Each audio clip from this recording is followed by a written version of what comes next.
ये हम लोग अभी गुवाहाटी से अगरतला जा रहे हैं। हम लोग का ये भारत सिन्हा आप कुछ कहना चाह रहे हैं?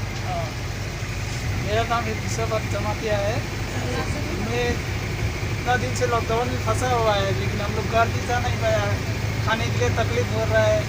तो त्रिपुरा का कोई ये थोड़ा माथा चक्कर के सो रहे हैं हम लोग का। ये हम लोग का टीम है। और नमस्कार, मेरा नाम है लॉन्चुमॉक, मैं त्रिपुरा से हूँ। हम लोग गुवाहाटी में रहता था, हम लोग त्रिपुरा जा रहे हैं। बहुत खुश हूँ, हम लोग का राजा हम लोग का हेल्प कर रहा है। तो राजा की वजह से हम लोग अभी त्रिपुरा जाने का मौका मिल रहा है। अभी हम लोग त्रिपुरा जा रहे हैं। अभी हम लोग रास्ते में बास में है। Thank you. ये हम लोग का पूरा